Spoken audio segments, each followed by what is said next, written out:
En la edad moderna, después miren que están no el video de esta clase, pero sí el video que hice durante la época de la pandemia, que más o menos está lo mismo charlado. En la edad moderna, eh,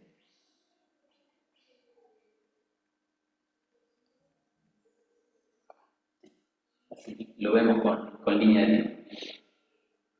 La edad moderna tiene, digamos, en cuanto a estructura, algo parecido a lo que pasó en la Edad Media.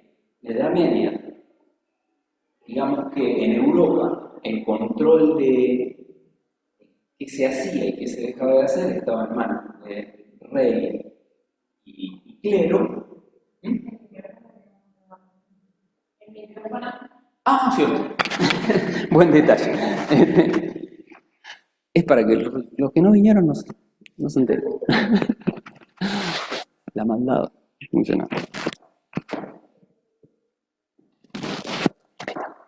Este, digo, en la Edad Media estaba entre rey y clero, básicamente los que estaban más conectados con el conocimiento era el clero, y el clero tuvo un cambio eh, ideológico en el medio. Hubo una primera etapa que fue patrístico, peleas internas en los cambios ideológicos y todo lo demás, una segunda etapa que fue escolástico. O sea, alta edad media patrístico, baja edad media escolástico. Sobre finales de la Edad Media, aún dentro de la misma iglesia, apareció gente como Guillermo de Ockham que planteó otra mirada todavía encima, que es la de decir, a ver, la Biblia no es un tratado de ciencia, la religión se tiene que ocupar de las almas, pero démosle libertad a la ciencia para cuestionar y para descubrir verdades. La, digamos, la narración en la Biblia de el sol sale por el este y se pone por el oeste no es obligatoriamente una definición física de el sol se está moviendo, sino una descripción, si lo querés, literaria, ¿no? Para la descripción del suceso. Digo, porque en algún momento hasta esa fue la pelea durante la escolástica, estaban esas discusiones. O sea, si la Biblia dice sale por el este y se pone por el oeste, hay un párrafo en alguna parte de la Biblia que dice eso, es señal de que el sol se mueve. La otra discusión, la teoría sobre el movimiento hasta ese momento era que las cosas en la Tierra se movían en línea recta, o sea, vos ves que las cosas caen en línea recta, que si la tirás sobre el suelo se mueven en línea recta, pero los astros giran alrededor de la Tierra, ¿sí? Tierra centro del universo.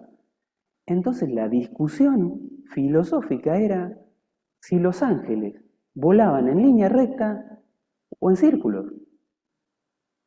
Guillermo de Ockham dice, paren muchachos. O sea, no es una discusión que tenemos que tener nosotros. O sea, ocupémonos de las almas, pero de las almas no como fenómeno físico. ¿Eh? A ver, está bien lo que dijo Guillermo de Ockham, qué sé yo. Este, digo, ha habido cambios en las discusiones y en las formas de razonar. En la edad moderna va a volver a pasar lo mismo. Va a haber una primera etapa donde, con esto de que la iglesia pierde poder digamos, en, en la toma de decisión dentro del Estado de, de los reyes,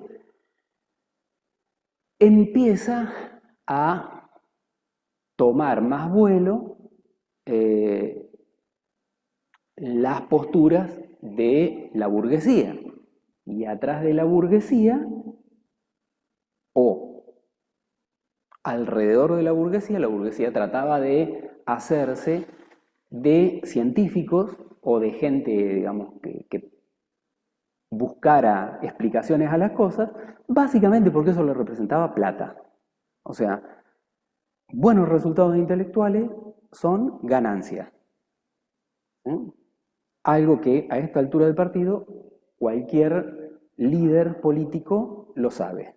Y cualquier líder, un líder político que sea líder político, lo sabe. Hay excepciones. Entonces, siempre si vos querés hacer crecer a tu estructura de organización, ¿qué haces? Y nada, te rodeas de gente intelectualmente hábil para que te solucionen problemas. Los objetivos los tenés vos, pero las soluciones te las da otro.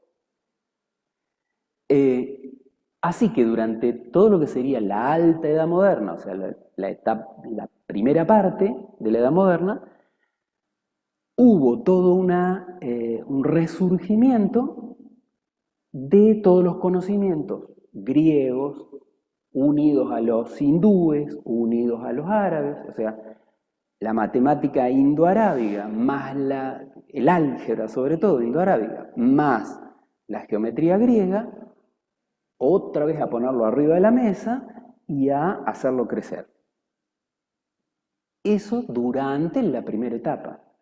Hubo un momento donde algunos matemáticos y científicos en general, en otras áreas de la ciencia pasó lo mismo, dijeron, ok, pero este es un planteo, ¿y qué tal si vamos por más? Y de vuelta se vuelve a armar lío, digamos. Vas a tener los que están con el posicionamiento renacentista, el renacimiento de la ciencia griega, indoarábiga, qué sé yo qué, y en un momento aparece otro grupo diciendo hay que patear el tablero, hay que ir por más, cuestionemos la forma en la que estamos construyendo ciencia. Repensemos todo desde cero, pero cero significa cero, cuestionarse todo, no demos nada por sentado. Y entonces surge la ilustración o el iluminismo, ¿sí?, como movimiento intelectual. Movimiento intelectual de todas las áreas de la ciencia, incluida la matemática, y movimiento intelectual de la cultura en general.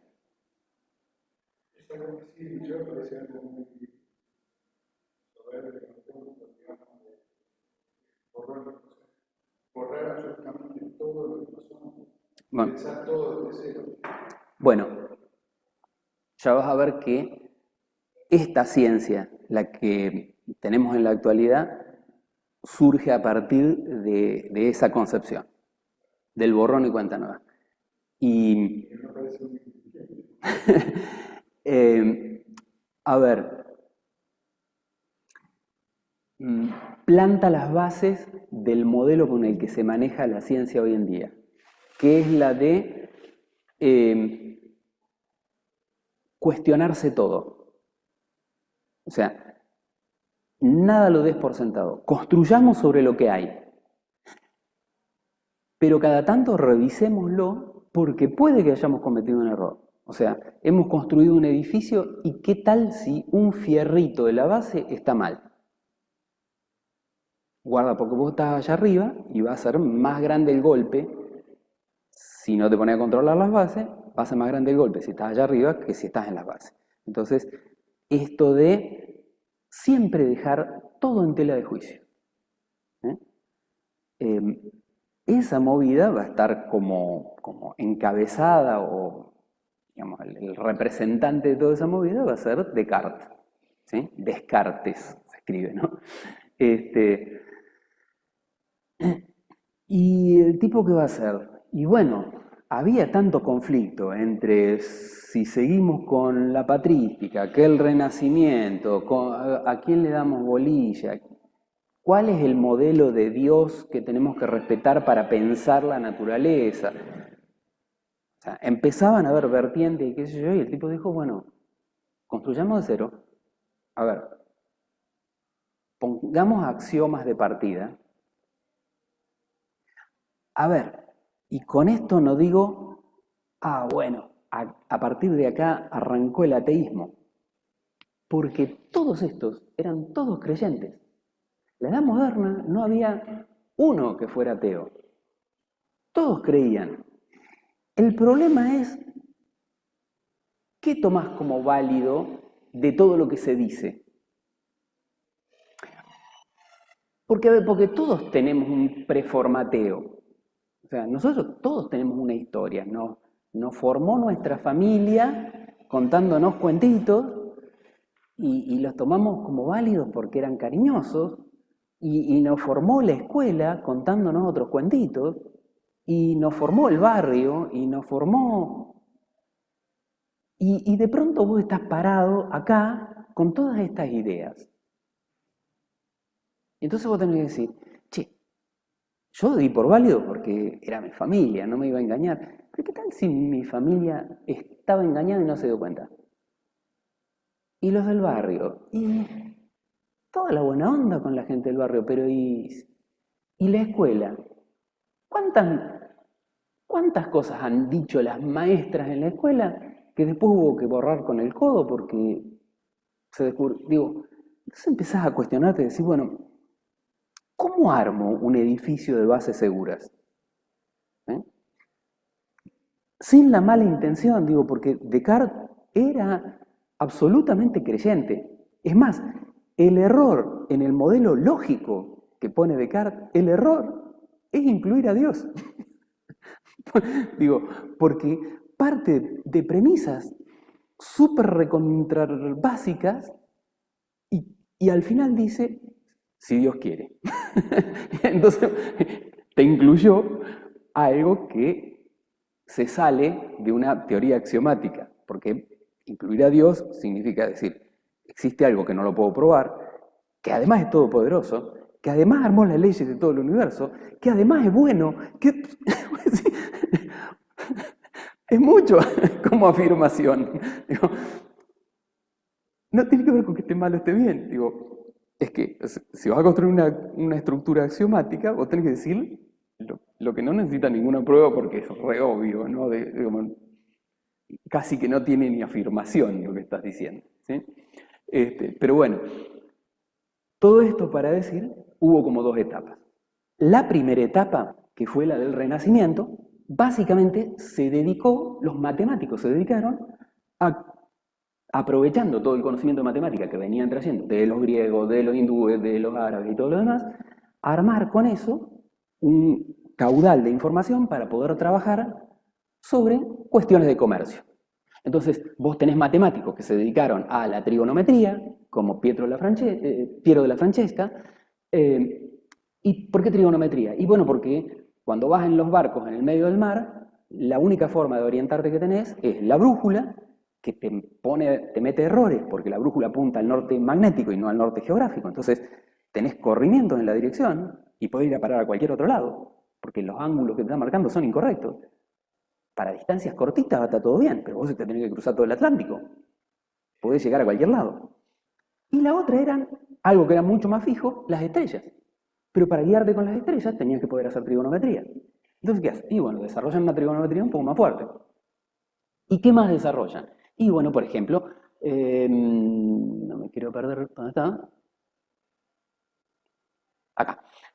Tartaglia desarrolla cálculo de trayectoria de proyectiles. ¿Por qué? Y porque se la pasaban tiroteándose entre barcos porque así como estaban los comerciantes, estaban los piratas que le iban a afanar la producción que llevaban los barcos. Entonces, ¿cuál iba a ser más eficiente? El que con un cañonazo le embocara en el barco contrario. Y todavía seguía habiendo guerras en Europa y contra los árabes, ni hablar en el Mediterráneo. Entonces, ¿a qué se dedicaron los matemáticos? Y al darles algunas ventajas a los burgueses que los mantenían. Así como algunos de ellos trabajaban en universidades, pero como en todos lados hay pocos cargos en las universidades, otros tenían mecenas, o sea, gente adinerada que le cubría sus necesidades de vida y entonces trabajaban para ellos. Bueno, qué sé yo. Kepler con astronomía, también con la misma idea, armar una buena carta celeste como para poder orientarse y todo lo demás. Obviamente que atrás de eso estaba la intención de los propios matemáticos, de los propios científicos, era descubrir otras cosas. O sea, sí, me pagan para hacer esto y mientras tanto voy haciendo lo que a mí me interesa, que es desvelar el universo, mis incógnitas de vida, ¿no? Pero bueno, toda esta primera etapa fue un poco eso. Usar el álgebra, usar la geometría, hacerla crecer un poquito y hacerla servir, porque eran los que pagaban, a los burgueses. En esa primera etapa es donde, tratando de sistematizar la matemática, porque la empezaban a usar en toda Europa a estos números indoarábigos, empiezan a aparecer personajes que publican mucho y entonces imponen algunos códigos. Códigos como, por ejemplo, el símbolo de la suma y la resta, que lo termina imponiendo Adam Ries, un maestro de matemática alemán que publica y publica y publica libros didácticos para sus alumnos. Era tal la cantidad de libros, digamos, los libros, si vos querías saber matemática, lo tenías que leer a él, y por lo tanto, los simbolitos que él usaba en su matemática terminaron siendo los simbolitos de toda Europa, suma y resta.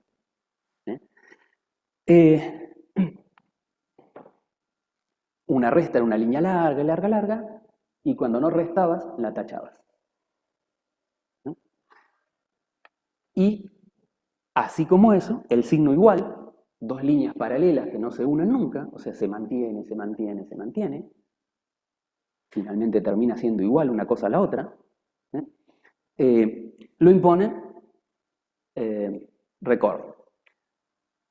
Record, que en realidad creo que era abogado, se dedicaba a viajar con los primeros navíos que iban a explorar América del Norte, trajo de allá el tabaco, la papa y qué sé yo, era un poco de todo, pero en esa época no necesitabas especializarte demasiado porque el caudal de matemática que manejabas lo podías aprender relativamente rápido. Al punto tal de que en las universidades vos eras maestro o licenciado o lo que sea en ciencias y te dedicabas a la astronomía, geografía, matemática, física, biología, todo. O sea, ¿y por qué? Y bueno, porque todo entraba en una enciclopedia. O sea, en un libro que tenía la acumulación de toda la información conocida. Anda a decir hoy, arma una enciclopedia que tenga toda la información conocida. Que crearían la web. Bueno, Rudolf crea el simbolito de la raíz cuadrada como radiz, una R minúscula, ¿sí? Y cuando es radiz, radiz, radiz, o sea, raíz de tercer grado, lo ponía como 3 lomitas en la R, y como 4 lomitas, 5 lomitas empezaban a ser dificultosos para leerlo, terminaban poniendo el numerito de lomitas acá. ¿Sí? Pero la R quedó como símbolo de la raíz cuadrada, porque es volver a encontrar la raíz de un número. ¿Sí? Normalmente vos tenés, la calculadora es un lugar donde vos metés el valor de X, el valor de Y sacás el valor de Z. Y tenés dos opciones de buscar la raíz de Z. O sea, buscar cuál fue el origen de Z.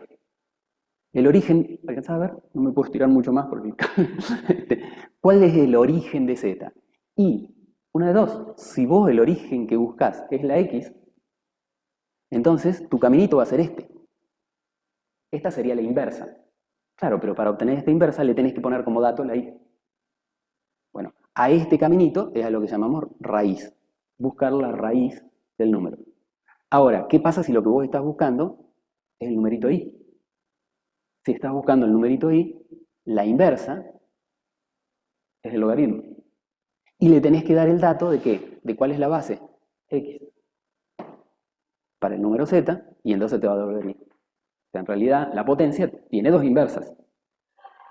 Para esta época... ¿Mm? No, por eso digo, para esta época, es justo lo que iba a decir, para esta época la raíz era como la inversa. Por eso él buscaba la raíz del número y no se preocupaba por la potencia. Lo de la potencia vino, si bien hubo trabajos alrededor de eso, lo de los logaritmos va a venir en la etapa iluminista, en los principios de la Ilustración.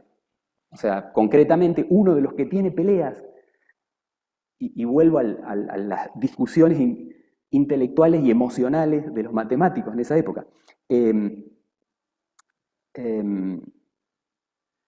Uno de los que más aportes hace a esto es Napier o Neper, de acuerdo a en qué país lo nombraban, que es el que, entre otras cosas, desarrolla los logaritmos neperianos o logaritmos naturales, o sea, en base E. Y su discusión era con otros matemáticos si mantener el Renacimiento, o sea, el recurrir a los viejos matemáticos y de la vieja ciencia griega y bla, bla, bla, o pegar el salto hacia lo nuevo. Y sus afirmaciones eran, mira, para mí es una incoherencia lógica lo que hacía, ¿no? Pero su postura era, hay que ser iluminista en ciencia y patrístico en fe. O sea, digo, o sea, la fe, cero cuestionamiento, y la matemática en especial, no, al otro punto, a cuestionarlo todo, ¿no? Pero digo, porque era la lucha intelectual de la época, es decir, bueno, ¿dónde me paro para pensar las cosas? Porque realmente estabas en una discusión fuerte, digamos, en eso. Y de paso, esto es un corte comercial, cuando vieron el nombre de la rosa, ¿cuál es el nombre de la rosa?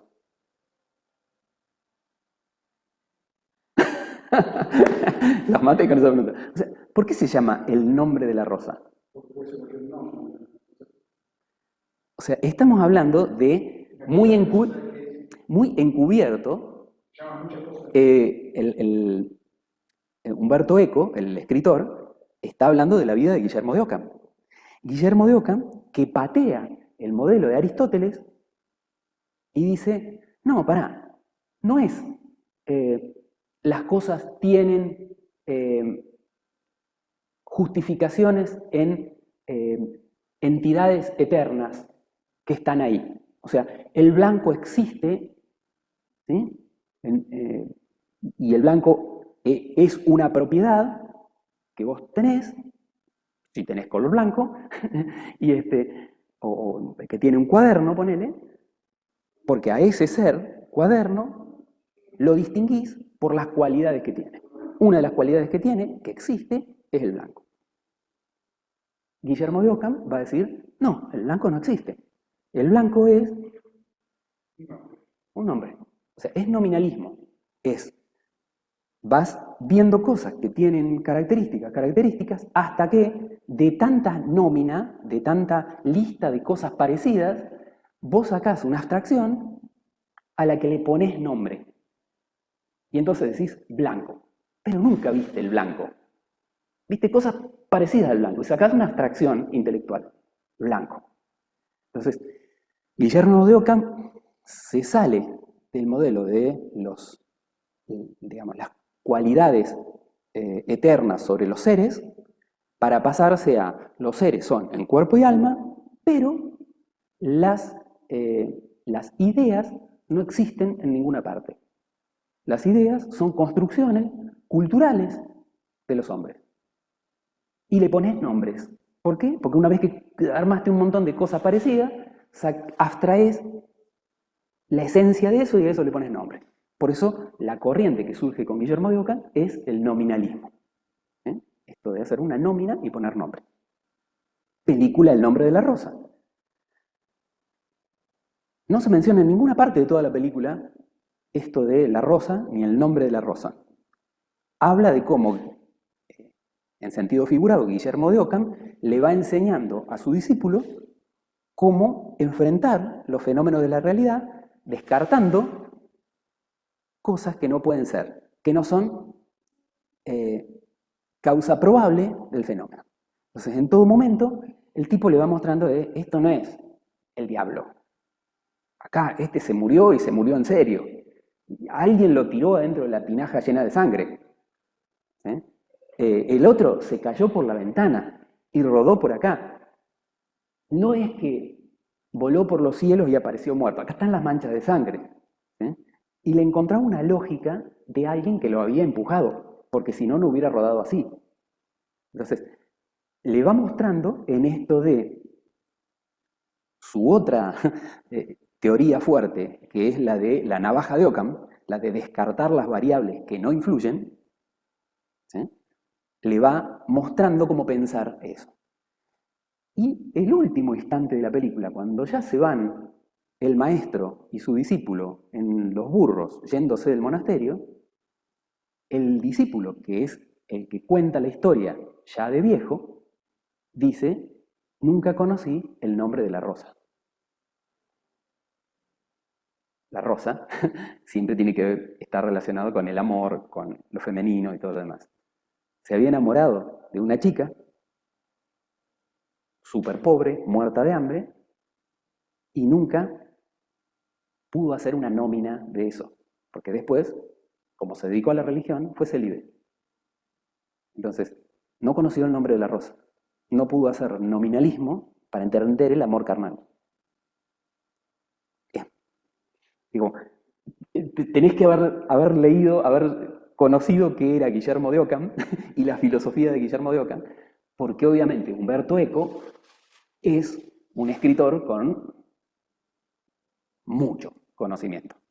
Entonces no te va a escribir una historia solo para decir el muchachito y la chica, después de que matan al malo, se encuentran y se dan el beso final. Eso para la película de Cowboy. ¿Sí? Escribe otras cosas. Entre otras cosas, el villano de la película era el monje ciego. Monje ciego que era el que custodiaba la biblioteca. La discusión intelectual de Umberto Eco, el escritor, con otros escritores, era con Jorge Luis Borges. ¿Y cuál era la discusión con Jorge Luis Borges? Jorge Luis Borges, pese a que en algún momento de joven tuvo peleas con Leopoldo Lugones, porque Leopoldo Lugones defendía el modernismo en la prosa literaria y qué sé yo qué, y Borges venía de haber estudiado en universidades de Europa y qué sé yo, y venía con la onda de rompamos con todo, con el modernismo, cuando Borges se empieza a poner viejo, vuelve a tirarse para el lado del modernismo y termina, pese a que en algún momento habían llegado a irse a las manos con Leopoldo Lugones. Leopoldo Lugones le estaba por proponer un duelo a espada, porque era un esgrimista de primera calidad, y los amigos lo convencieron de que no cometiera asesinato, porque Borges estaba empezando a quedar ciego de un ojo y porque además no sabía nada de esgrima, o sea, era ir a matarlo directamente. Hasta ese punto fue la discusión, comilla, intelectual, emocional entre Borges y Lugones. Después Borges termina bandeándose para el lado del modernismo literario y Umberto Eco le dice, sos un patrístico.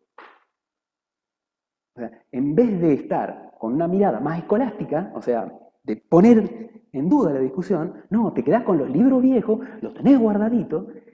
¿Y cuándo le escribe eso? Cuando Borges es nombrado director de la Biblioteca Nacional.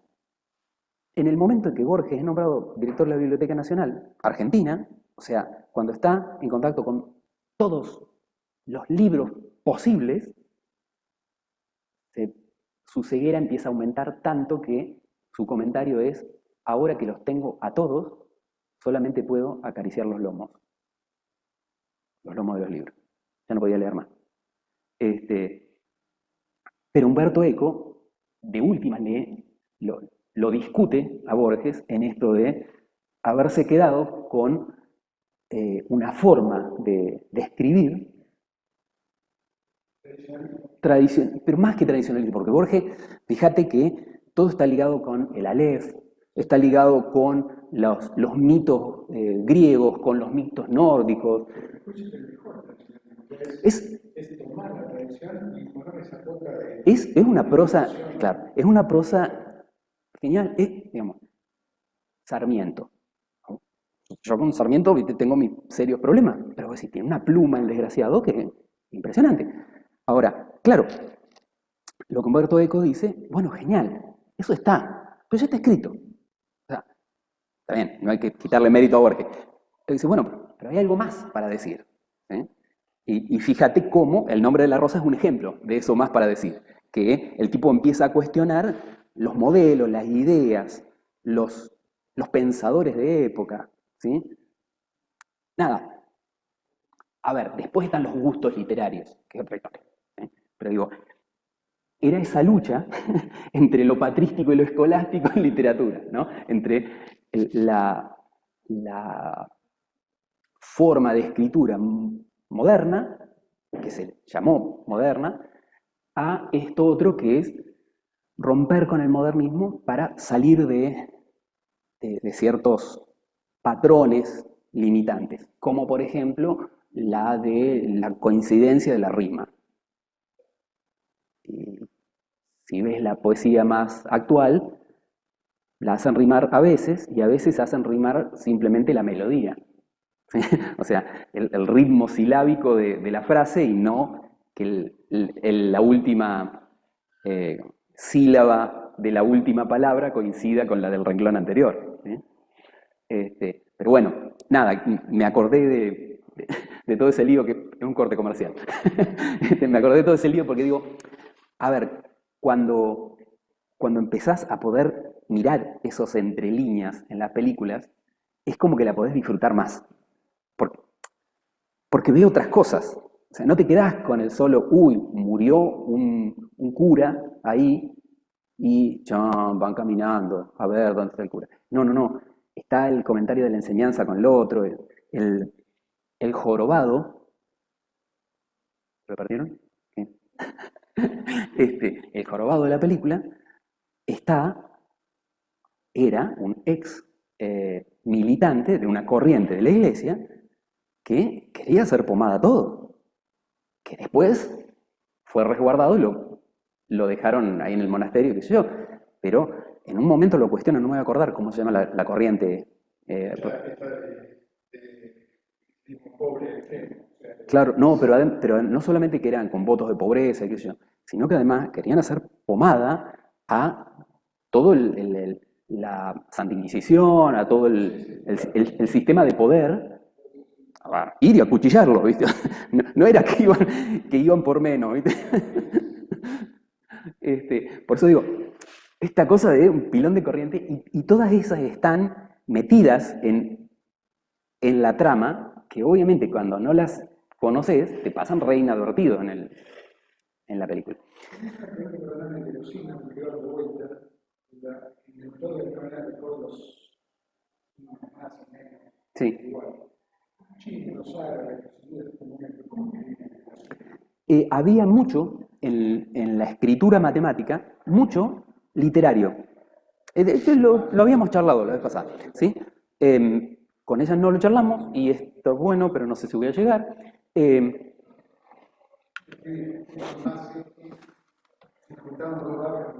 Claro. Cuando nosotros tenemos un lenguaje abstracto como el nuestro, en general todos los lenguajes, pero la matemática se da más para estos asuntos, esto en vez de borrar hace manchones. Nosotros tenemos, que creo que lo deben estar viendo en fundamentos de matemática, nosotros tenemos lo que se llama un lenguaje objeto. Dentro de la matemática hay un lenguaje objeto. El lenguaje objeto estrictamente matemático es, bueno, qué sé yo, las variables, ¿sí? X, Y, Z, qué sé yo, las constantes, A, B, C, qué sé yo qué, los signos de relación, más, menos, por, raíz, bla, bla, bla. ¿Sí? Y cuando vos escribís matemáticamente, en el lenguaje objeto de la matemática, haces uso de estos simbolitos. Ahora, yo no te dije nada y te puse, qué sé yo, A es igual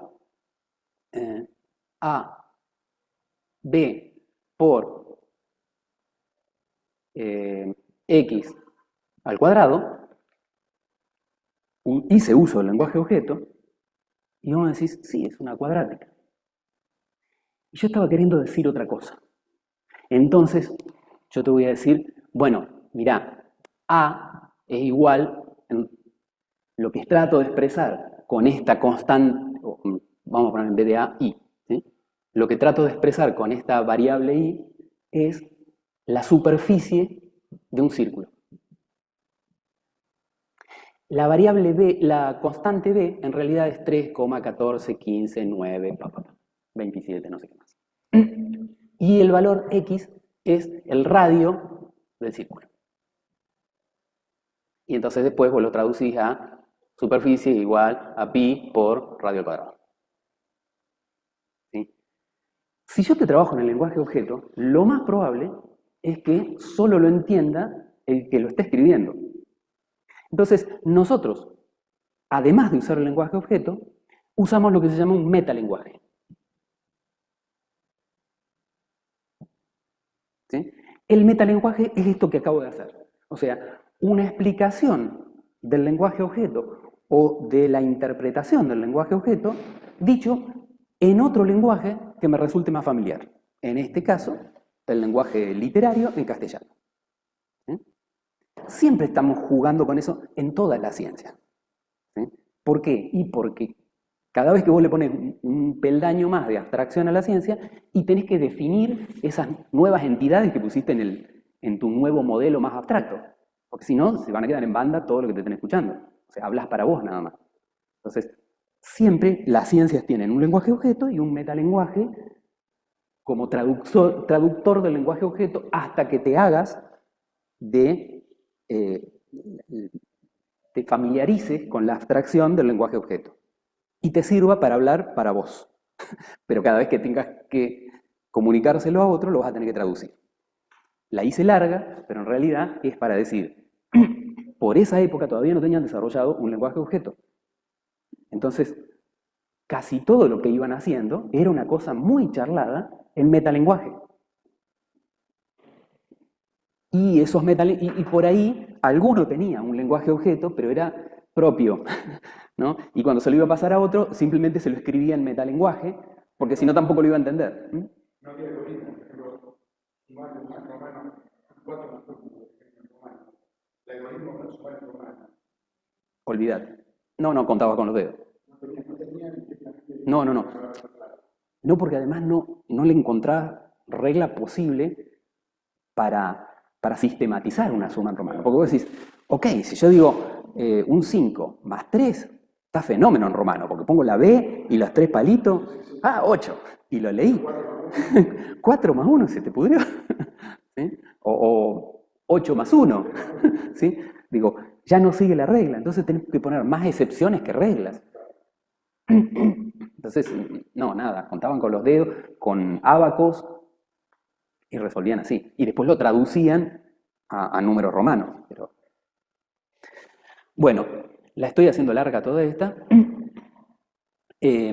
Lo mismo pasó con la potencia. ¿Sí? La potencia la empezaron a usar básicamente en comercio por cómo calcular el interés del interés del interés del interés, o sea, el tributo, y por eso Regiomontanos, cuando la empieza a aplicar, habla de la cosa, lo que te prestan o lo que te entregaron, ¿sí?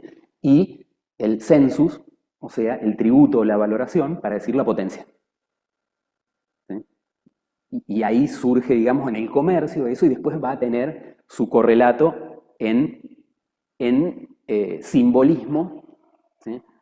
Donde la potencia de un número la empiezan escribiendo así, ¿sí? Michel Stephen empieza escribiendo así, bueno, esto multiplicado por el otro, pero ya no le pongo el por en el medio porque no hace falta, nos entendemos cuando pongo AA. Pero claro, cuando vos llegas a 25A juntas, decís, bueno, pongámosle el numerito arriba y se generalizó a esto de indicar la potencia como un numerito. algo similar como lo que pasó con la raíz. Comentarito, y ahora nos vamos a este salto que empieza a darse de la ilustración. No es el principal exponente de la ilustración, pero es uno de los que empieza a cuestionar ideológicamente esto de quedarse con lo que ya estaba. Napier o Nepper, como verán, estaba muy ligado a la religión, ¿sí? Publica las revelaciones de San Juan, era inglés, obviamente en contra del Papa Católico Apostólico, entonces era el anticristo, otro más, ¿viste? Cada tanto uno que le pegaba. Predica el fin del mundo, pero bueno, entre otras cosas, arma los primeros textos o las primeras tablas de logaritmo. Esto de encontrar la raíz del número, ¿no? La raíz de la inversa de la potencia. Y una de las cosas interesantes también, que está buena, yo después les voy a pasar un videito, les voy a colgar un videito que anda en YouTube para hacerlo en forma casera con palito de helado. Arma una especie de calculadora para multiplicar que por aquella época es conocido como los huesos de Napier. ¿Por qué los huesos de Napier? Porque por esa época las adivinas usaban huesos, los tiraban adentro de un cuenco, una tacita, y de acuerdo a cómo caían los huesos y qué sé yo, leían los huesos para adivinarte la suerte. Y como estos eran palitos todos separados, tenían así desparramados mucha similitud con un montón de huesitos. Entonces le bajaban el precio, digamos, a la técnica de cálculo de multiplicación, llamándole los huesos de Napier. ¿Qué tiene de particular? Es algo muy similar a lo que nosotros vimos que hacían los rusos, que hacían los mayas y todo lo demás para multiplicar, que se leían las columnas cruzadas. Bueno, el único detalle es que él en las maderitas pone directamente el resultado de una multiplicación. Entonces, por ejemplo, en la maderita, acá bueno, no se ve justo porque está tapado, pero esta sería la 3. No, este es el 6. 6 por 2, 12, 6 por 3, 18, 6, pone un 6 para multiplicar por 6, 1, 7 y no sé qué más, ¿sí? Voy adivinando que es el 1 porque acá tiene un 2, es señal de que es 1 por 2, 2. ¿Sí? Los acomodó para poder multiplicar por ese número. Entonces cuando vos vas a multiplicar, simplemente lees lo que te va quedando acá. ¿Sí? Y si multiplicas por dos cifras, lees lo que te da acá, más lees lo que te da en otra, y las acomodás. ¿Sí? No importa, después te paso el videito, no me quiero detener en esto. Vas a ver que, nada, es sencillo, es una mnemotecnia de cómo acomodarlos y cómo juntar números. Pero es una estrategia práctica para multiplicar. Pensemos en un 1500 donde no cualquiera era matemático, apenas sí había algunos que sabían leer y escribir. Pero sobre el 1600 van a empezar a pasar cosas raras. Este desafío al renacimiento y decir, bueno, dejemos de renacer lo griego, vayamos por más, tiene a un exponente que es Galileo, que empieza a desafiar desde la argumentación lógica los modelos. Y entonces, entre otras cosas, Galileo discute, ya que todo se venía basando en la idea de don Aristóteles, y don Aristóteles decía, bueno, es obvio que las cosas... ¿alguien tiene una hojita que la vaya a tirar? Que la vaya a tirar, ¿no? Porque la voy a hacer pomada la hoja. Si no tienen, no hay problema. No, pruebo con otra cosa, no hay drama. ¿Qué decía don Aristóteles? Aristóteles decía que si vos tenés una cosa pesada y una cosa liviana, lo más normal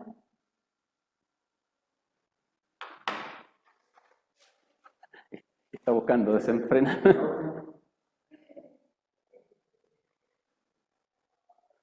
o que no te importe leerlo de una hoja arrugada. También es posible. Yo te la devuelvo. Es para una pavada al final, entonces. No, blanco, no. Me da lástima. Esto va a ser dramático. Eh, después te la devuelvo arrugada. Por la planchas en tu casa. ¿Qué decía Aristóteles? Aristóteles decía, es evidente que cuando vos tirás una cosa pesada y una cosa liviana, la pesada llega primero, la liviana llega después. Las cosas pesadas caen más rápido, las cosas livianas caen más lento. La religión después las toma por el lado de, bueno, como vos estás imbuido del pecado original y todo lo demás, cuanto más material seas, más te va a atraer el infierno y no los cielos, y entonces te aceleras más rápido hacia abajo y todo lo demás. Empieza a justificarse cosas de ese estilo. Claro, Galileo, ¿qué hace? Dice, a ver, no cae una cosa pesada y una liviana a distintas velocidades. No, en principio. Pero si yo acabo de ver que la hoja cayó después que la... Bueno, y acá viene mi maldad. La hoja, así. ¿Y qué tal así?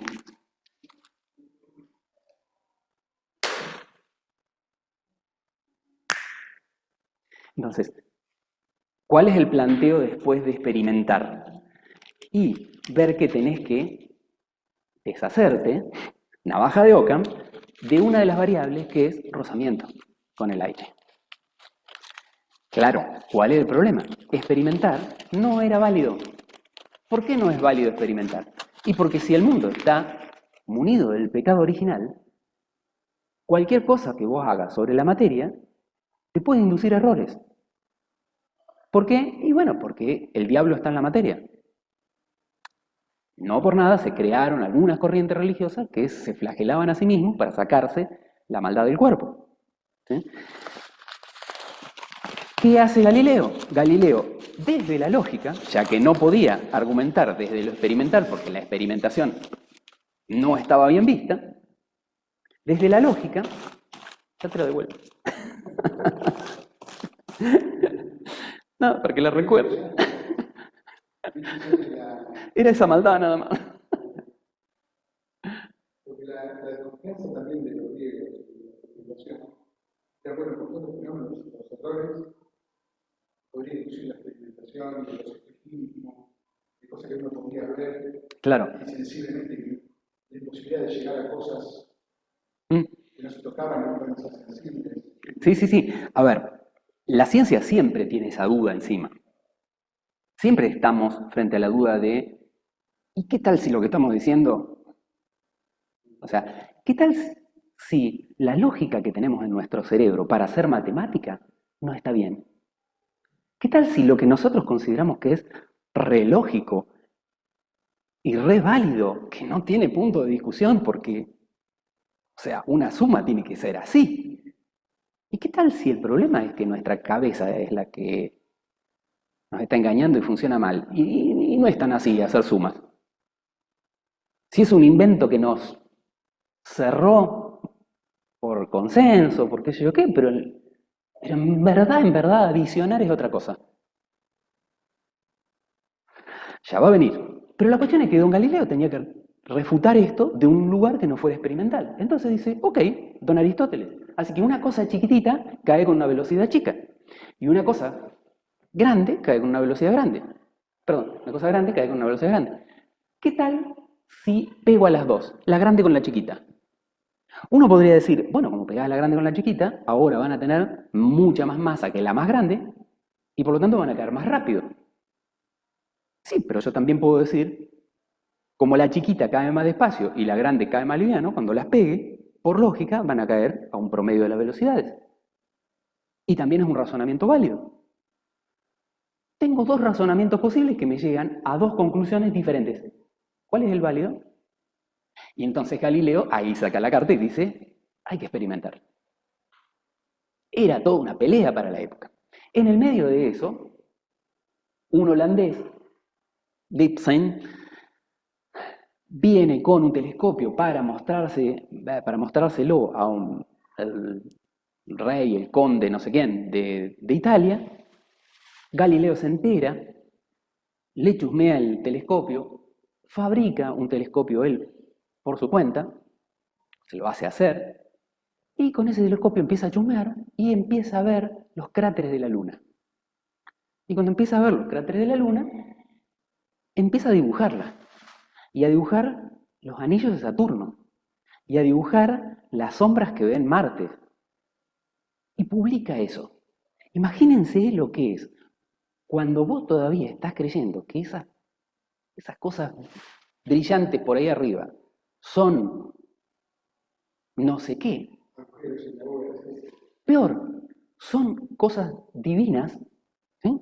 Porque digo, había teorías así como decir, bueno, en realidad son los farolitos de los ángeles, otro decir la bóveda celeste es negra y los agujeritos a través de los cuales se ve la luz de Dios, mil variantes al respecto, y este tipo dice, no, mirá, están hechos de roca, acá tenés valle, acá tenés subidita, cráteres, ¡pam! Es como, de golpe vos estabas parado arriba de la luna, digo, era un shock muy fuerte social el ver eso.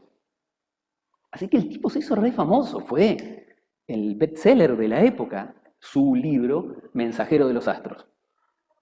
Se hizo re famoso Galileo, pero con eso estabas destruyendo este momento histórico donde medio habíamos quedado de acuerdo en que la ciencia se aplicaba para las cosas que estaban por debajo de la luna y que de la luna para arriba era el mundo divino, los cielos. Con los cielos no te metas, manejate acá en la tierra. Y este te estaba diciendo, no, los cielos allá arriba tienen otras tierras. Bueno, ¿qué le pasó? Fue juzgado por la Santa Inquisición y todo lo demás. Ya era una época en que la Inquisición tenía mucho menos poder político y que además él tenía ciertos contactos con una condesa y todo lo demás. Y bueno, lo condenaron, lo excomulgaron de la iglesia, súper creyente,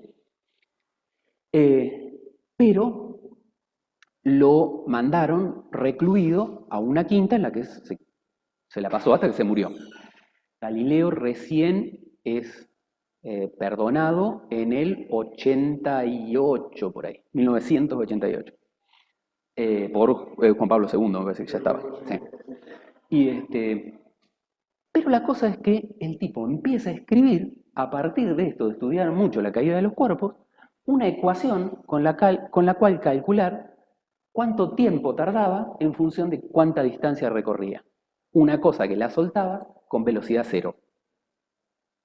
Y acá pateó una pelota que no se detuvo más. Y es,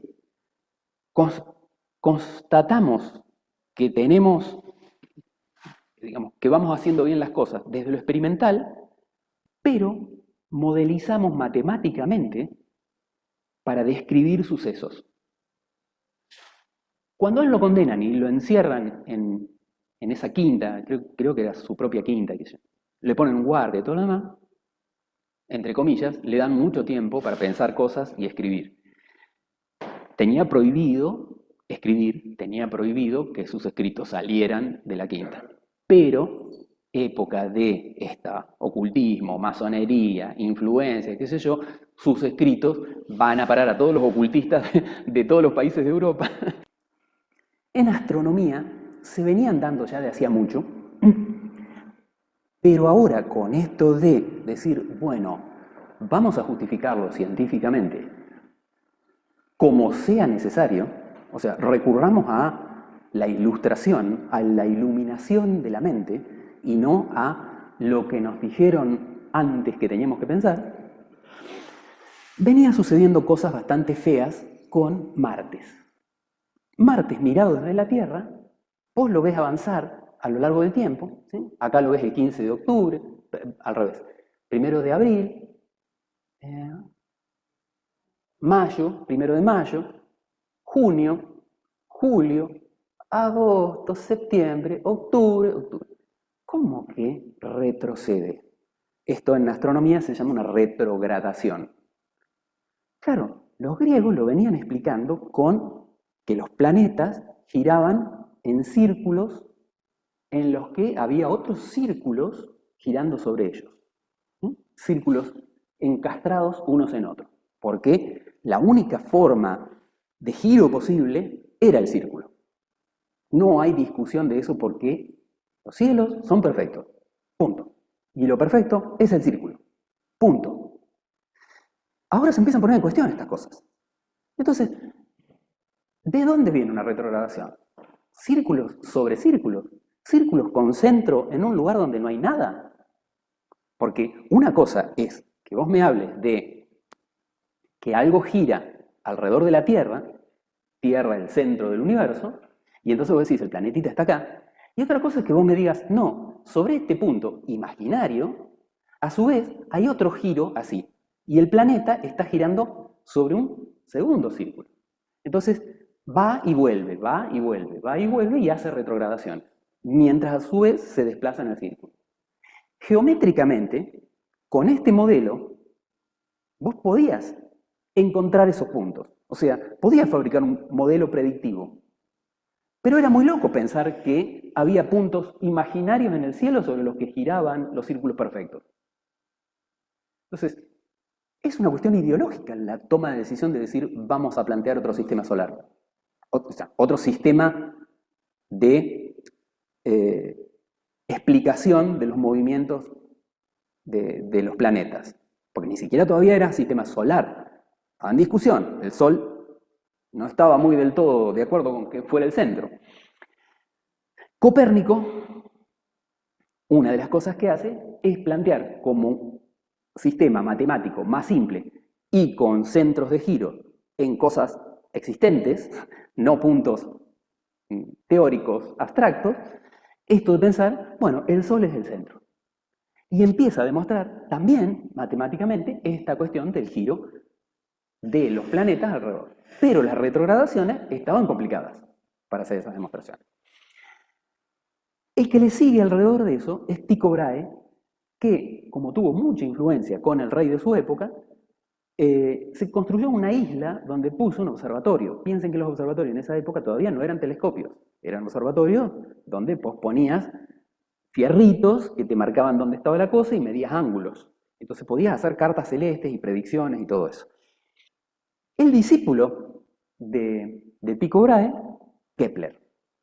Y Kepler va a ser el que patee un poco la estantería porque es el primero que se atreve a decir órbitas elípticas y además a meterle matemática a las órbitas elípticas, porque lo que establece es que las velocidades a las que giran los planetas son proporcionales. El Sol está en uno de los focos de la órbita elíptica, el otro foco está vacío, pero las velocidades con las que giran son proporcionales a las superficies que cubren en el giro. Matemáticamente, las áreas son proporcionales a los tiempos. ¿Qué proporcionalidad? Bueno, una proporcionalidad de cuadrados a cubos. Esto, si bien, ¿cómo lo encuentra? Lo encuentra en forma empírica y después lo lleva a, o sea, midiendo, y después lo lleva a la matemática. Esto, si bien, uno puede decir, bueno, Kepler, falta un poco de esfuerzo, esto lo salteo un cachito, falta un poco de esfuerzo en lo que estás haciendo, lo voy a retomar acá. Sirvió para que un tiempo después, este buen muchacho, don Isaac Newton, dijera, oiga, pero ¿por qué giran? Porque acá lo que no estamos diciendo de fondo es ¿por qué ese movimiento antojadizo? Es así. Es así, ¿por qué? Es circular. ¿Por qué? No, porque Dios, vos no estás en la cabeza de Dios. O sea, ¿por qué le pones palabras si no sabes cómo estuvo pensada? No, y no es en círculo, es en elipse. ¿Y por qué?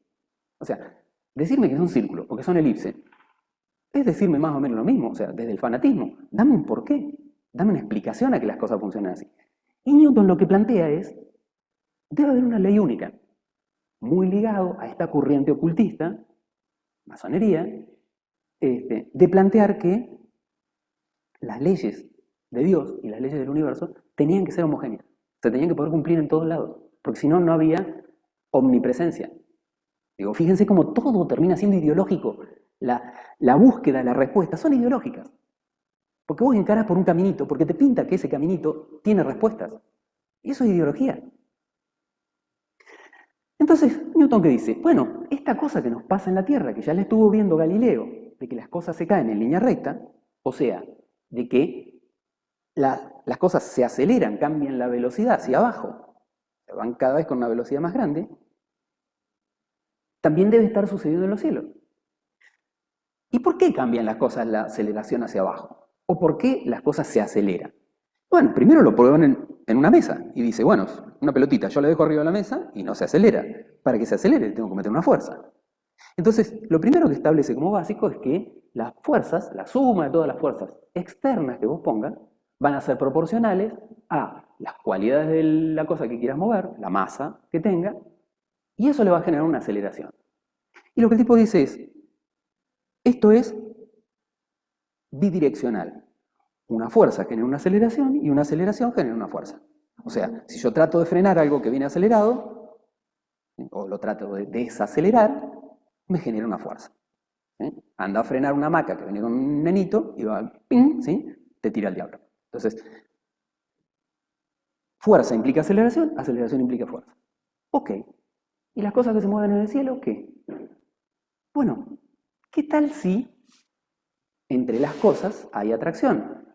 Y de vuelta, esto sale de una posición ideológica fuerte del ocultismo, que venía del hermetismo egipcio y después griego. Hermetismo viene de Hermes Trismegistus, el triple maestro, que era el dios Hermes de los egipcios, que era el dios de la sabiduría, Tut.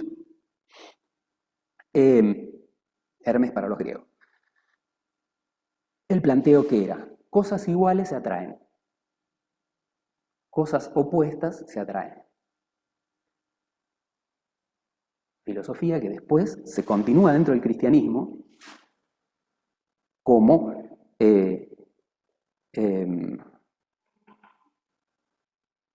ama a tu enemigo, frases de ese estilo, porque venía de Viejo Testamento, es ama a tu amigo, odia a tu enemigo. Y Jesús dice, no vengo a enseñar la ley, sino a cambiar su corazón. Y dice, ama a tu enemigo. Empieza a enseñar la atracción de los opuestos, no de los iguales, filosóficamente. ¿Y cuál es el planteo que viene a hacer Newton atrás de esto? Bueno, si la Tierra es una esfera que se está moviendo y que tiene las mismas cualidades que la Luna, cosas iguales se atraen. Entonces, ¿qué tal si dos masas se atraen? Y el tipo dice, bueno, si dos masas se atraen, evidentemente deben generar aceleración. Pero a mí, dos masas que están separadas, cuanto más separadas estén, menos se van a atraer, dos masas que estén separadas no me hacen aparecer en la fórmula la aceleración. Entonces dice, bueno, pero si todo tiene la misma pinta, ¿qué tal si a eso que yo le llamo masa o proporcionalidad de atracción es todo esto?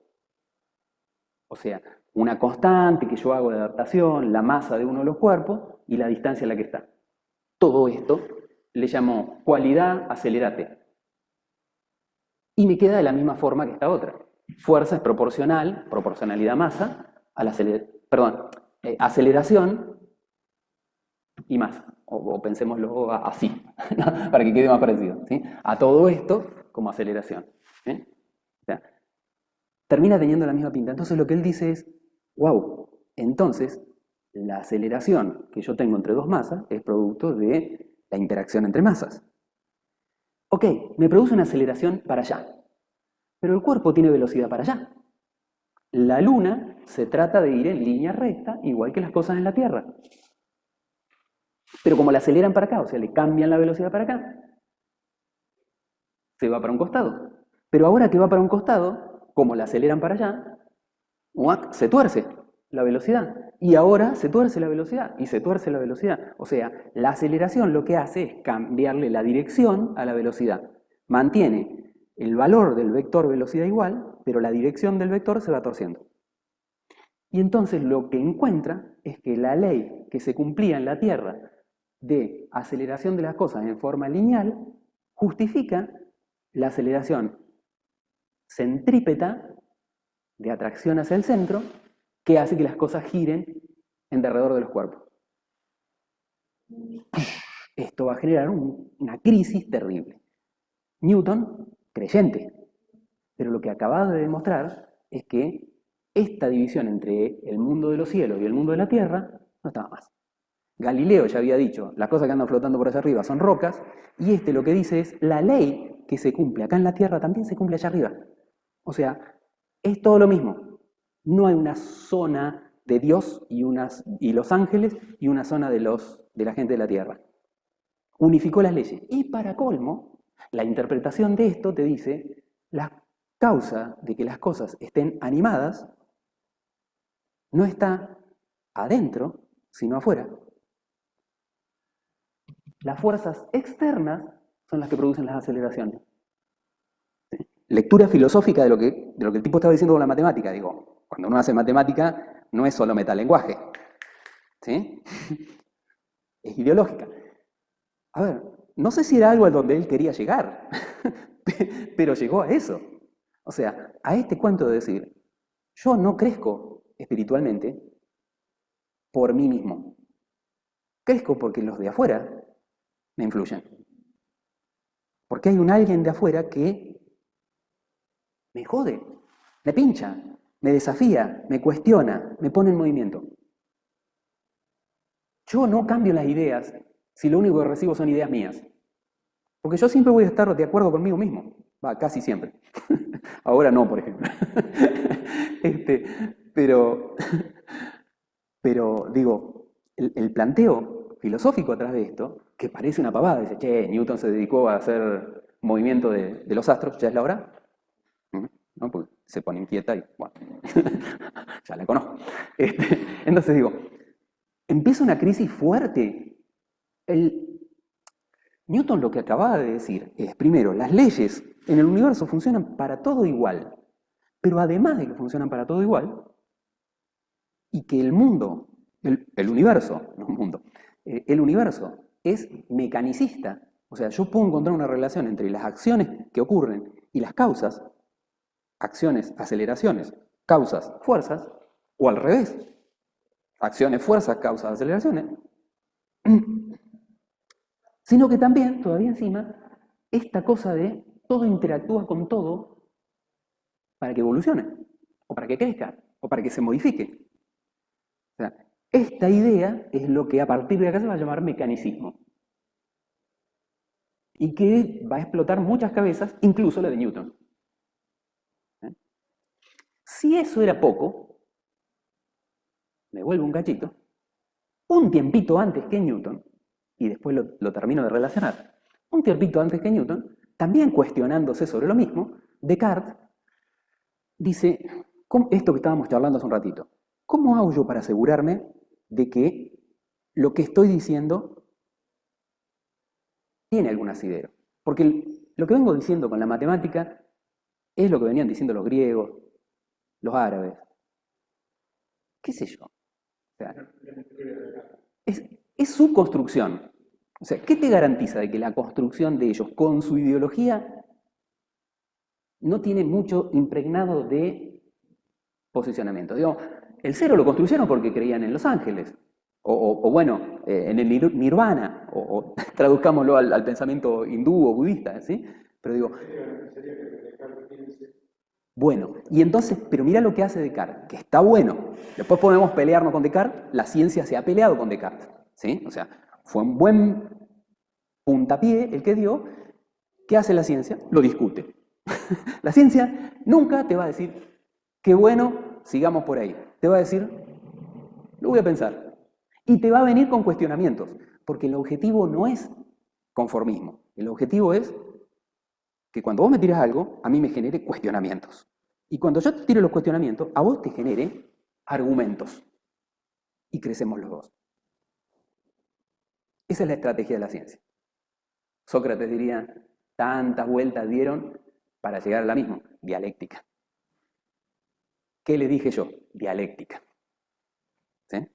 Que es un poco lo que yo les decía que me interesaría, me encanta la dialéctica, me interesaría que la pongan en juego en esto de la forma en que planteen la clase, ¿sí? Esto es decir, cuentan qué pasó en la historia, el problema que tenían, y le tirás el problema. ¿Y ahora cómo lo resolvés? Ajá, me tiraste esta. ¿Y qué tal para resolver esto otro? Tácate. ¿Eh? Entonces, que no sea tu construcción. Vos recurrís a cosas que han pensado otros y cosas que piensan de allá. Y va en un tire y afloje. La construcción es comunitaria. ¿Eh? Sería lo ideal, a veces, ¿qué tenés que hacer? Uy, me quedan 5 minutos para el recreo, ¡pac!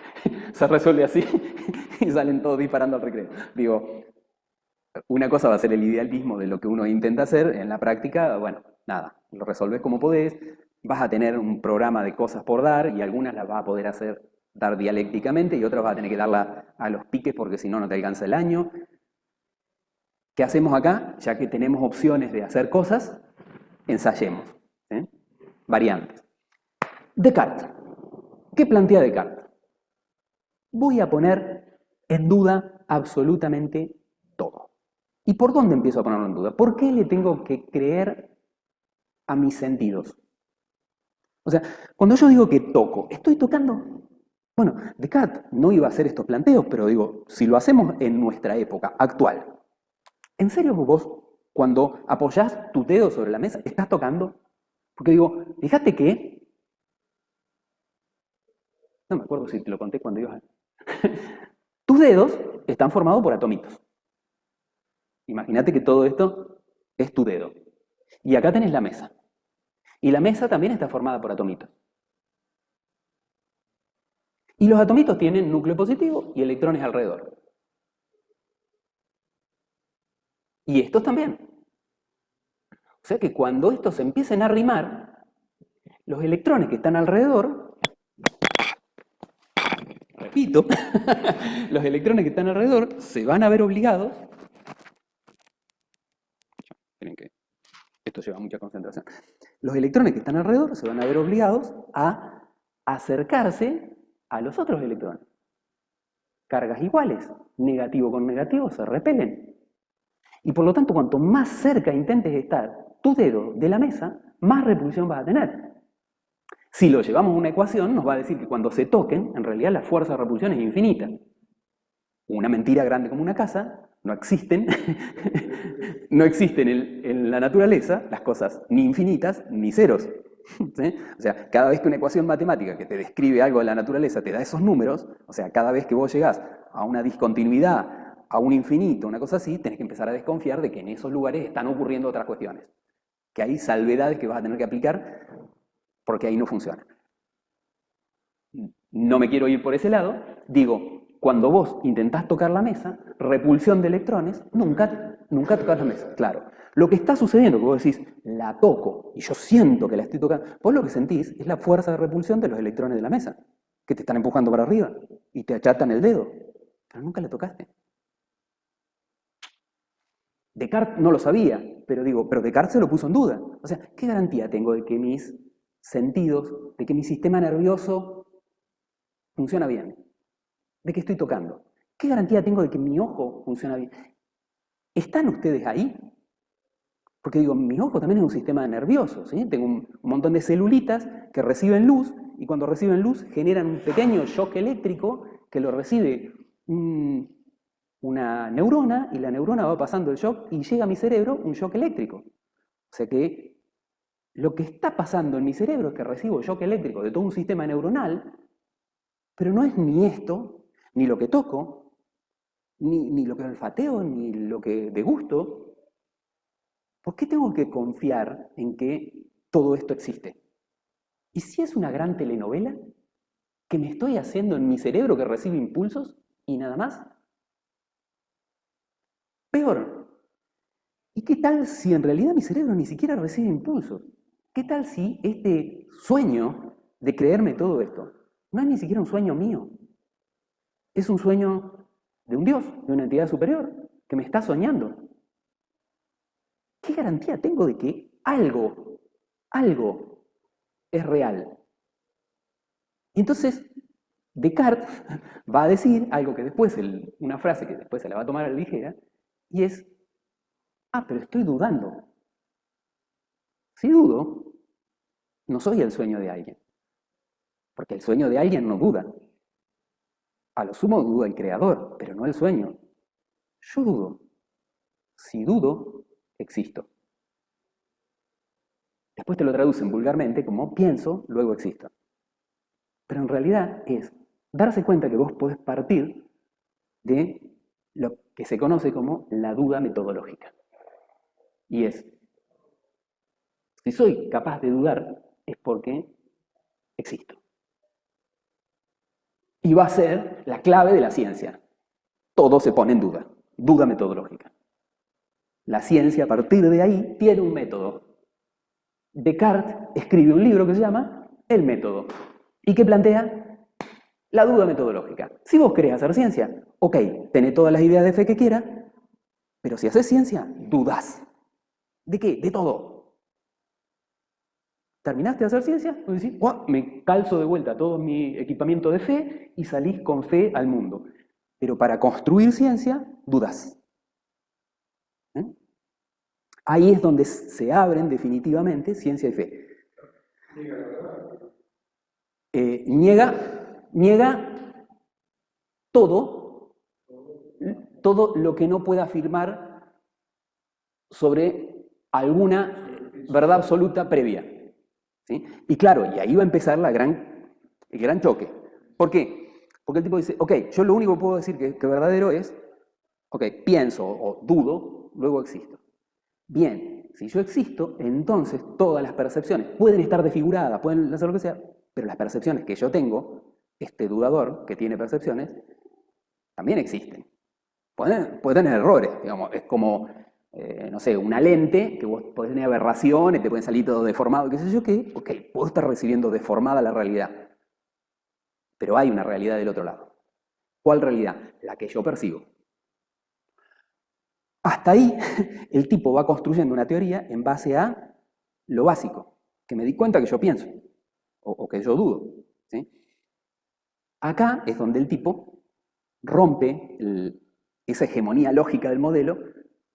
¿Por qué? Porque le falta garantizar de que ustedes también existen. Pueden ser mi sueño.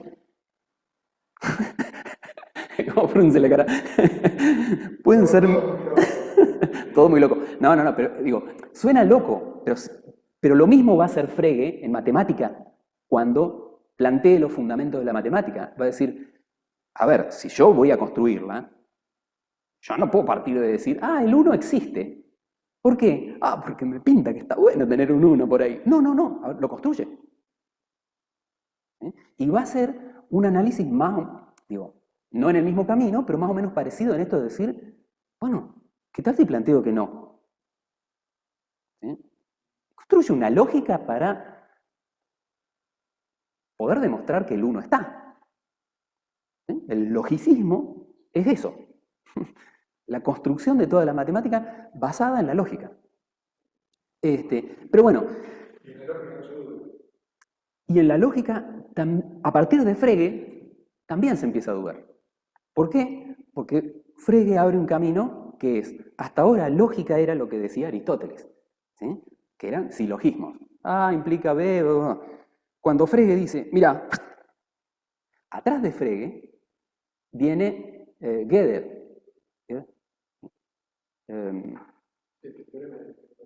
Sí, el teorema de incompletitud, que te va a decir, ojo, porque primero, lo que vas a poder afirmar va a depender del lenguaje.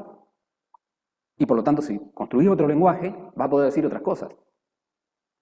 Ojo, porque ningún lenguaje va a poder decir todo. Entonces, entre otras cosas, demuestra que la matemática es incompleta.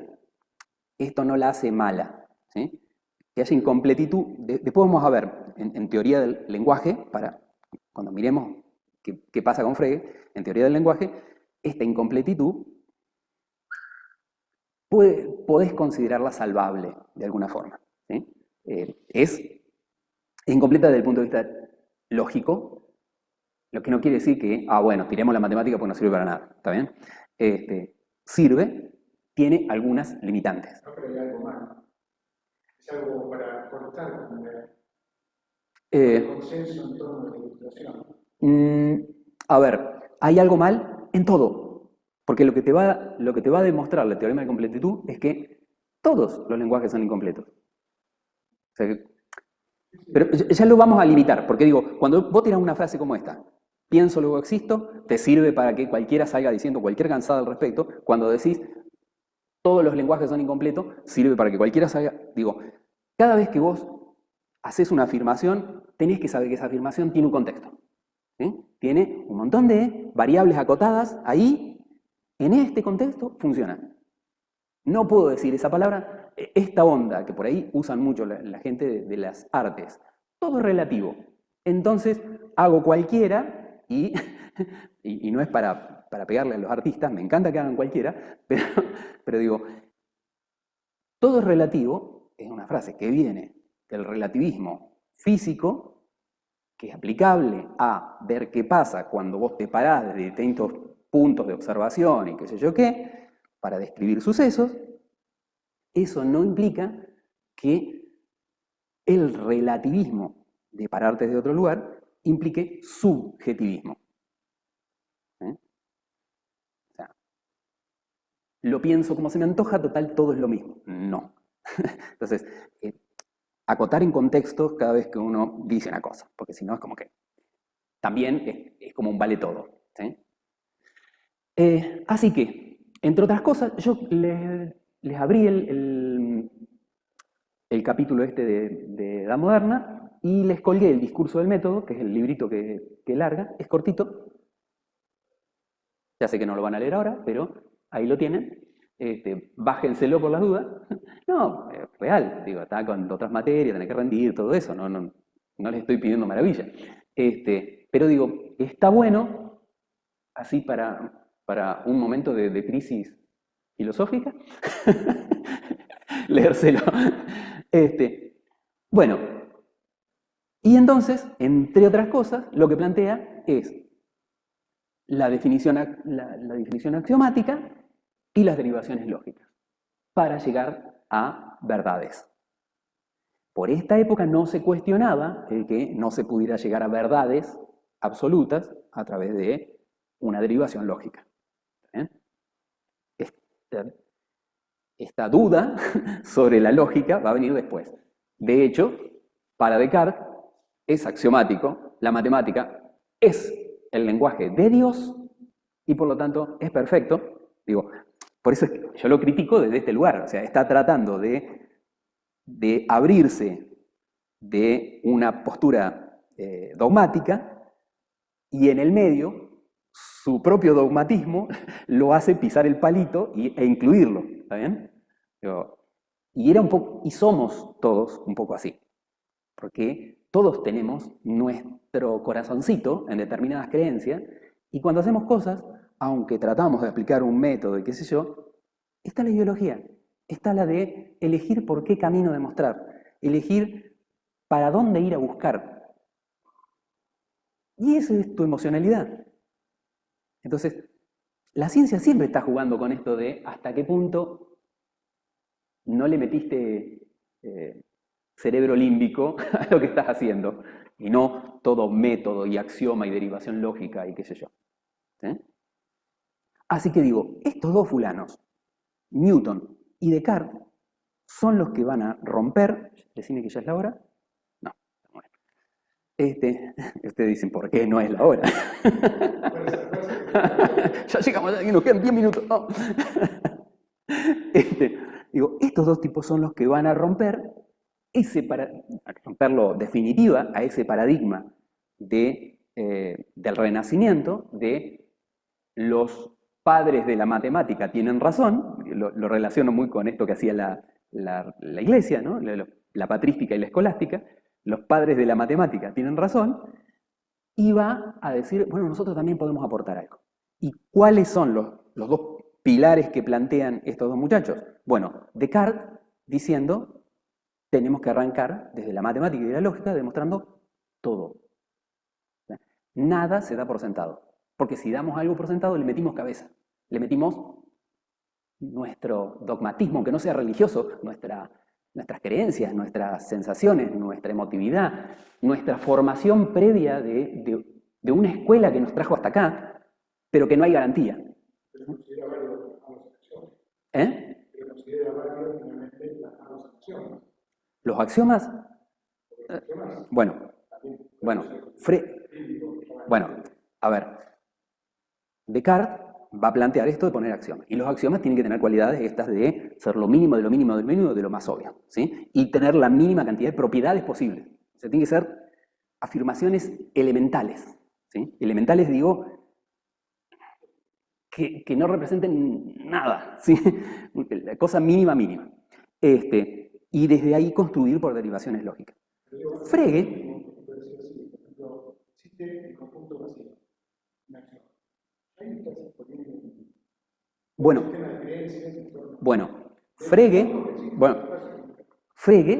Frege, por ejemplo, con el logicismo, va a cuestionar esto de poner axiomas. ¿Sí? Este criterio es lo que después va a derivar en una corriente de pensamiento filosófico científico, que es la axiomática. ¿Sí? Lo vamos a tener en la edad contemporánea, Hilbert, como cabeza de esta corriente de axiomas. Hilbert va a decir, ok, yo sí tengo que operar con matemáticas y me faltan elementos para operar, bueno, buscaré alguna afirmación mínima, mínima, mínima que me permita crear los elementos y construyo matemática. ¿Por qué? Porque necesito la matemática. Es más bien pragmático el axiomatismo, ¿sí? O sea, me hace falta porque la realidad me muestra que eso así funciona, luego busco un punto de origen lo más chiquitito que sea posible.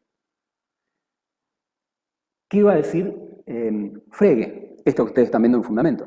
Frege no va a decir, existe el vacío. Frege va a decir, ok, puede que existan elementos, pero yo no puedo demostrar que existen elementos. O sea, que si yo hago un conjunto, puede que el conjunto tenga elementos adentro, pero no lo puedo demostrar, o puede que no tenga elementos adentro. En todo caso, si tiene elementos adentro, opero con conjunto con elementos adentro, y si no tiene elementos adentro, opero con el vacío. Y elige arrancar su forma de demostración de toda la construcción matemática operando con lo que seguramente puede pasar, que es que tengas conjunto vacío. Porque si llegás a tener algún elemento adentro, podés hacer partes de este conjunto y te va a quedar un conjunto con el elemento y otro conjunto sin el elemento. Y por lo tanto el vacío existe. Siempre viendo ahí que hay conjunto vacío.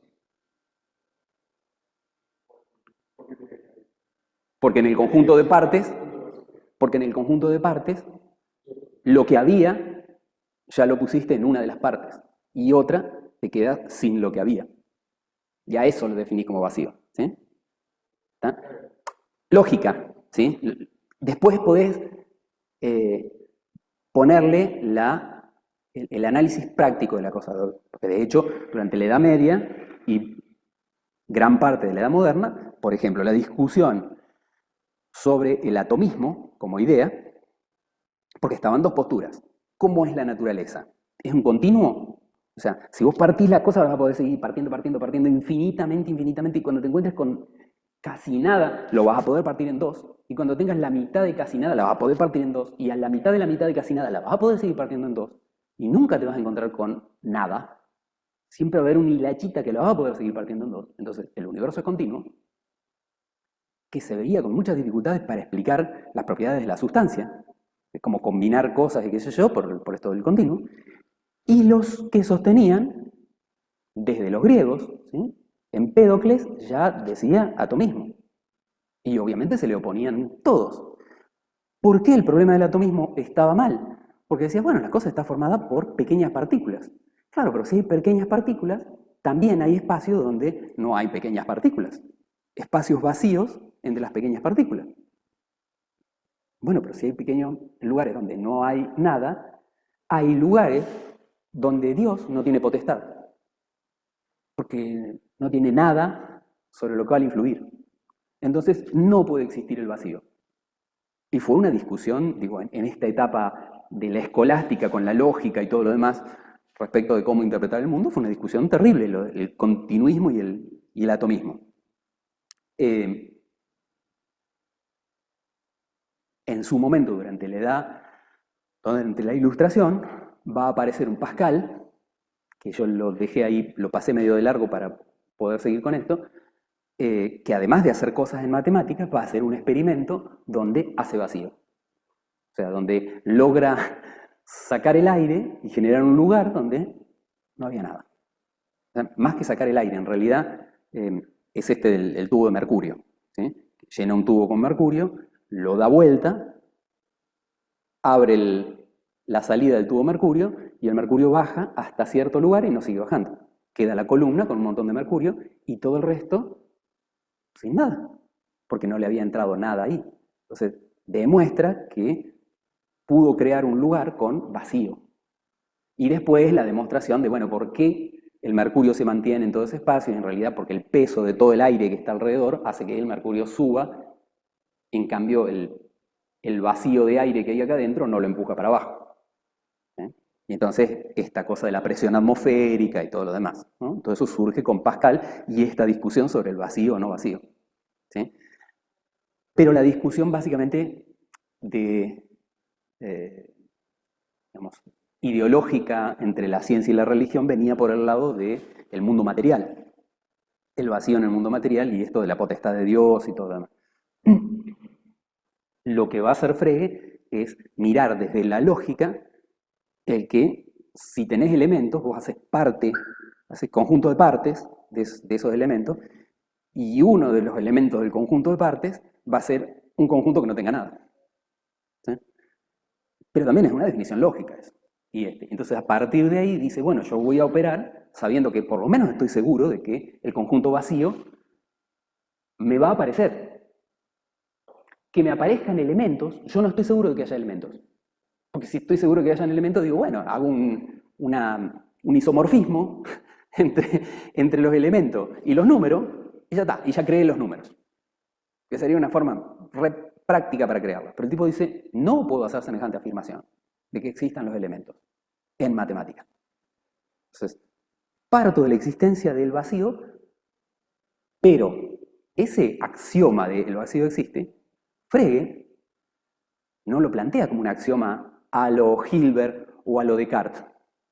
Lo plantea como un axioma demostrado desde la lógica. O sea, usa la palabra axioma, pero Hilbert no es axiomático. Es logicista. Yo si te voy a poner una afirmación, o sea, te pongo unas afirmaciones de partida, si el vacío existe, pero te lo demuestro. O sea, su postura, su corriente de pensamiento es, si no lo puedo demostrar a través de la lógica, no está demostrado. Punto. Nada, ni el vacío. ¿Sí? Y él va a agarrar ese otro camino, digo. Y hoy en día están esas corrientes. Hay una corriente logicista dentro de la matemática que se mata definiendo hasta lo mínimo de lo mínimo, no poner ningún axioma. Si vos tenés que recurrir a poner un axioma dentro de la matemática, no está demostrado. Punto. Y están los axiomáticos, que dice, ¿y si hay que poner un axioma? Y lo ponés.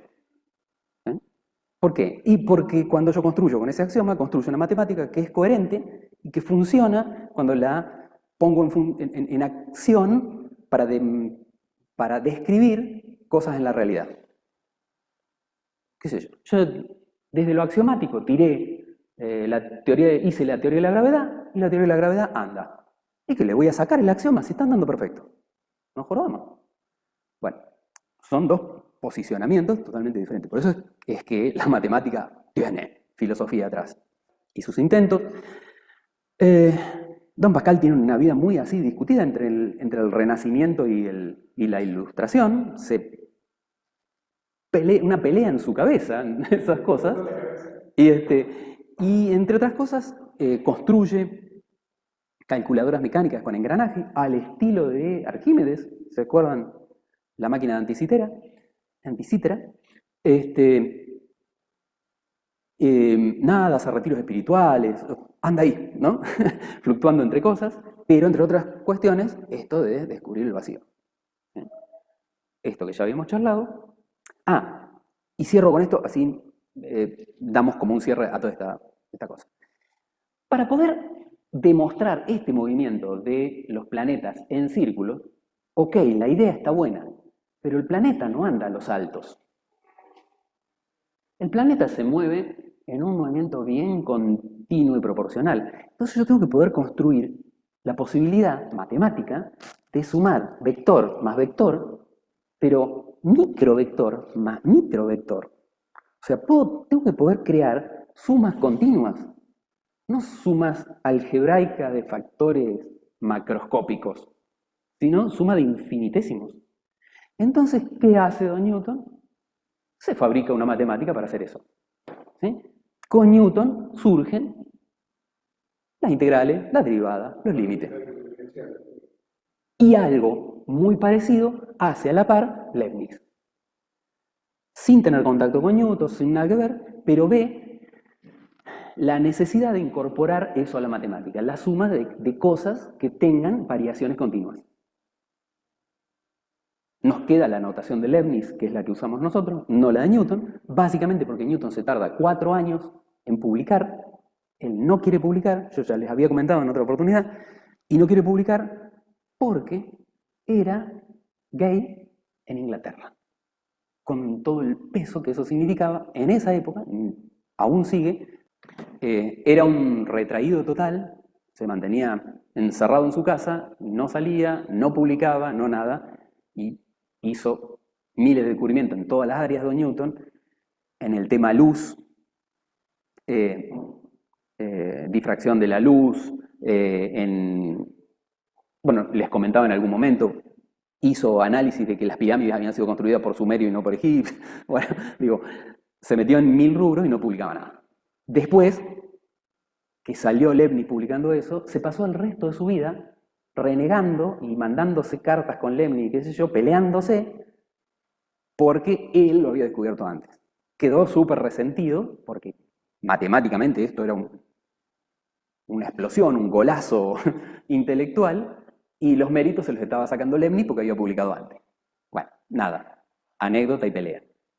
Las notaciones que usaron distintos matemáticos y la que quedó, que finalmente fue, o por lo menos la más usada, que es la de Leibniz, por ahí usamos la de Jacobi a veces.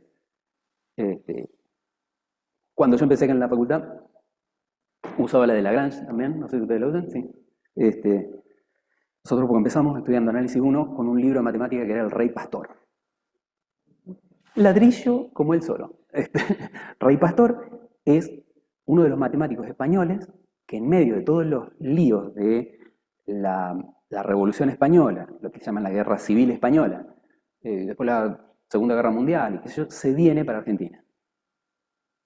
Anda picando, mitad allá, mitad acá, y qué sé yo. Cuando llega a Argentina se da cuenta de que acá seguíamos usando el álgebra de Euclides, y nos habíamos quedado ahí. Y entonces el tipo empieza, y que no recibían revistas científicas, nadie, entonces el tipo empieza a escribir libros para sus estudiantes argentinos. Y son todos los libros que andan de Rey Pastor dando vuelta acá, y más, creó la escuela matemática en Argentina, ese fulano. Bueno, ese prehistórico de Rey Pastor era mi libro de cabecera.